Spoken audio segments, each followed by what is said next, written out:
میں ایک کتاب میں پڑھ رہا تھا، غالباً بخارا شہر کا نام ہے، ہاں جی، عراق میں بخارا کی گلی میں ایک عیسائی گزر رہا تھا، رمضان مبارک کا مہینہ تھا،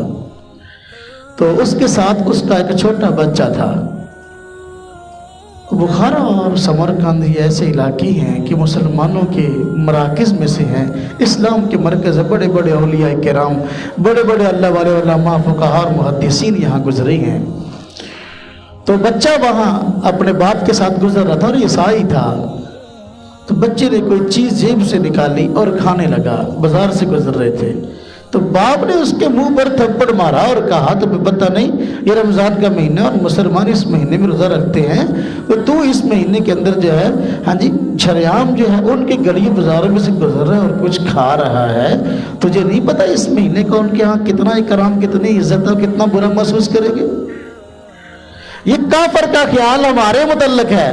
کہ ہم رمضان کے مہینے کی بڑی عزت قدر کرتے ہیں، لیکن جب کہ ہمارا حال یہ کہ ہمارے چائے کے ہوٹل بھی کھلے ہیں، ہمارے کھانے کے ہوٹل بھی کھلے ہیں رمضان کے مہینے میں، اور سب کچھ کھایا پیا جا رہا ہے، اور اپنے آپ کو رمضان مبارک کے مہینے میں اور اس کی عبادات سے ہم نے الگ مخلوق سمجھا ہوا ہے کہ ہم پر یہ رمضان کی عبادات لاگو ہی نہیں ہوتی۔